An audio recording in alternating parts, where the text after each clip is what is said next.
আসলে জীবন বড় অদ্ভুত। কথাটা অনেক বছর পরে মনে হলো মাসুমের। চাঁদনির বিয়ে হয়ে যাবার পরে মাসুম মরিয়া হয়ে উঠেছিল আমেরিকা যাবার জন্য। আসলে মানুষ যা চায় তা হয়তো আল্লাহ স্বয়ং নিজেই তা দেন। একদিন সুযোগ হয়ে গেল মাসুমের আমেরিকা যাওয়ার। তারপর আর কোনো খোঁজ করেনি সে চাঁদনির। হঠাৎ একদিন বন্ধুর সাথে বেড়াতে গিয়েছিল একটা নির্জন জায়গায়। বন্ধু বলেছিল এখানে একটা কবরস্থান আছে, দেখবে? কি মনে করে মাসুম বলেছিল ঠিক আছে চলো যাই। ওরা যখন কবরস্থানে গেল দেখল সেই বহু বছর আগের চাঁদনি যেন ওর সামনে দাঁড়িয়ে আছে। ওর পাশে একজন ভদ্রলোক, তার মোটামুটি বয়স হয়েছে।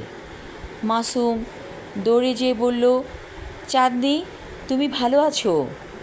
লোকটি ফ্যাল ফ্যাল করে ওর দিকে তাকিয়ে থেকে বলল, ও চাঁদনি না, ও আমাদের মেয়ে, ওর নাম হচ্ছে রুমি। মাসুম অবাক হয়ে বলল, চাঁদনি কোথায়? লোকটি বলল, আপনারা আসুন আমার সাথে, আমি সব বলছি। তারপর লোকটি ওদেরকে নিয়ে কবরস্থানের ভেতরে চলে গেল। অনেকগুলো কবর। এখানে বাঙালিরা আগে থেকেই কবরের জন্য জায়গা কিনে রাখে। তারপর কেউ মারা গেলে তাকে দাফন করা হয়। লোকটি বলল, আমার নাম শহীদ। অনেক বছর আগে চাঁদনির সাথে আমার বিয়ে হয়েছিল। এই যে আমাদের মেয়ে। মেয়েটির জন্মের পরেই চাঁদনি মারা গিয়েছিল হঠাৎ স্ট্রোক করে। তখন মাসুমের বুকের ভেতরটা হাহাকার করে উঠল। চাঁদনি নেই পৃথিবীতে? লোকটি বলল, না, নেই। ওই যে ওর কবর, দেখুন ওখানে শুয়ে আছে চাঁদনি। মাসুম হু হু করে কেঁদে ফেলল।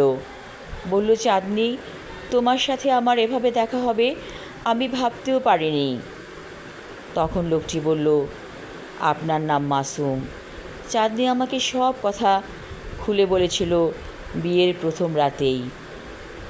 কিন্তু কিছু করার ছিল না। ওদের পারিবারিক অবস্থা এতটাই ভঙ্গুর ছিল যে আমি যদি ওকে বিয়ে না করতাম তাহলে হয়তো ওদের পরিবার একটা বিরাট সমস্যায় পড়ে যেত। আসলে কি জানেন মাসুম সাহেব, যে চাঁদনি বলেছিল সংসারের হাল ধরবে, সে চাঁদনি কিন্তু এখন পৃথিবীতে নেই। ওদের সংসার কিন্তু দিব্যি চলছে এবং ওরা ভালো আছে। তখন মাসুম বলল, আমি এখানে কিছুক্ষণ থাকবো, আপনারা চলে যান। তখন চাঁদনির স্বামী পকেট থেকে একটা কার্ড বের করে বলল, এটা আমার বাসার ঠিকানা, আপনি আসবেন। আপনি আসলে আমি অনেক খুশি হব। ওরা চলে গেল। মাসুম অনেকক্ষণ বসে থাকলো চাঁদনির কবরের কাছে। তখন সন্ধ্যা হয়ে এসেছে।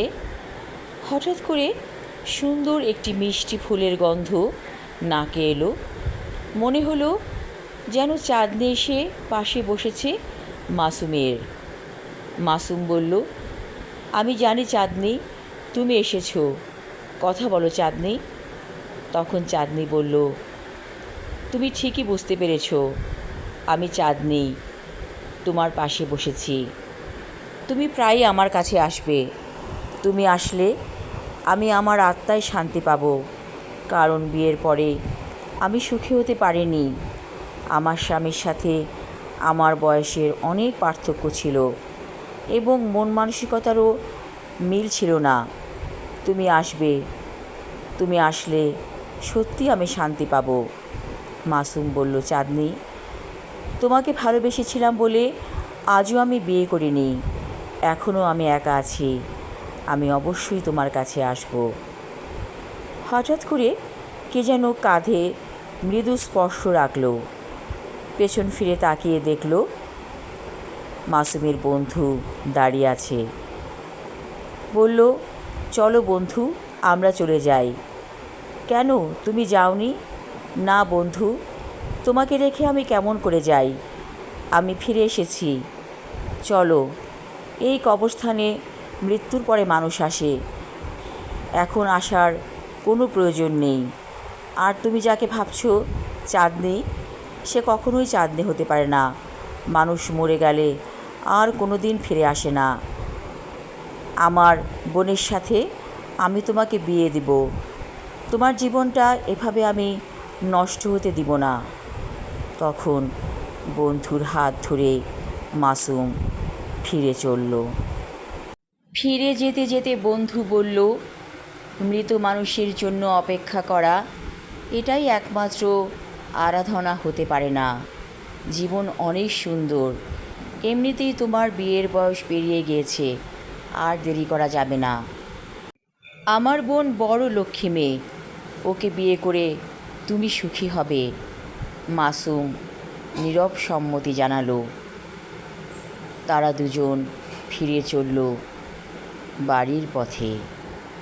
আমি আমার লেখা ছোট গল্প আরাধনা পর্ব 3 এবং শেষ পর্ব পড়লাম। আশা রাখছি ভালো লাগবে। ধন্যবাদ।